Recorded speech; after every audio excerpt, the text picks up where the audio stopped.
ভারতীয় গণমাধ্যমের যেই অবস্থান বা যেই কার্যক্রম সেটাও এই পরিস্থিতিকে উস্কে দেওয়ার জন্য অনেকটাই আসলে দায়ী আমি বলবো। এবং ইভেন আমার ব্যাপারেও সেখানে বিভিন্ন ধরনের প্রোপাগান্ডা করা হয়েছে এবং বাংলাদেশের জনগণের ব্যাপারে বিভিন্ন ধরনের প্রোপাগান্ডা সেখানে হয়েছে।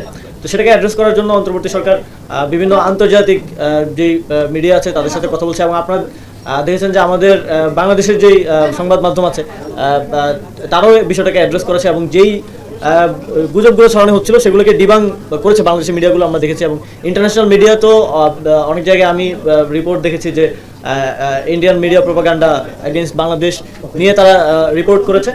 তো এই বিষয়টা এখন খুব স্পষ্ট ইন্টারন্যাশনালি যে বাংলাদেশকে নিয়ে সংখ্যালঘু সহ বিভিন্ন বিষয় নিয়ে যে প্রোপাগান্ডা করা হয়েছে, প্রোপাগান্ডা যে করা হয়েছে এটা ইন্টারন্যাশনালি ন্যাশনালি খুব স্পষ্ট একটা বিষয়।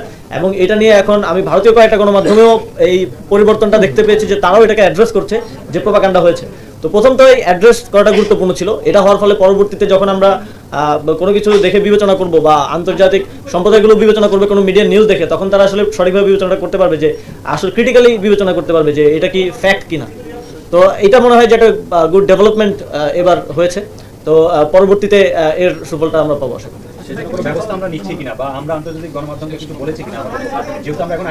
আমাদের পক্ষ থেকে আমরা যেখানে যেখানে বলার সুযোগ পাচ্ছি, যেখানে বলতে পারছি সব জায়গাতে আমরা বলছি, বলার চেষ্টা করছি। আমাদের মাননীয় প্রধান উপদেষ্টা তিনিও গণমাধ্যম সহ আপনারা জানেন যে বিভিন্ন দেশের রাষ্ট্রদূতদের সাথে যখন কলন হয় সেখানেও তিনি বারবার বলছেন।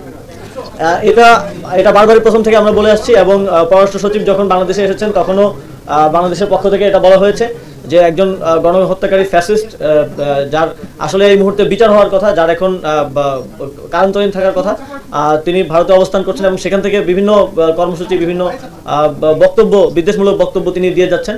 এই বিষয়টাকে বাংলাদেশের পক্ষ থেকে ভারতের পররাষ্ট্র সচিবকে বলা হয়েছে এবং তিনি সেটা ভারতে উত্থাপন করেছেন। আমরা আশা করি যে এই ধরনের কোনো বিদ্বেষমূলক বক্তব্য প্রচারে ভারত তাকে বাধা দেবে এবং যথাসময়ে বাংলাদেশের সাথে ভারতের যে বন্দি বিনিময় ট্রিটি আছে সেই ট্রিটি অনুযায়ী তাকে বাংলাদেশে ফেরত দেওয়া হবে।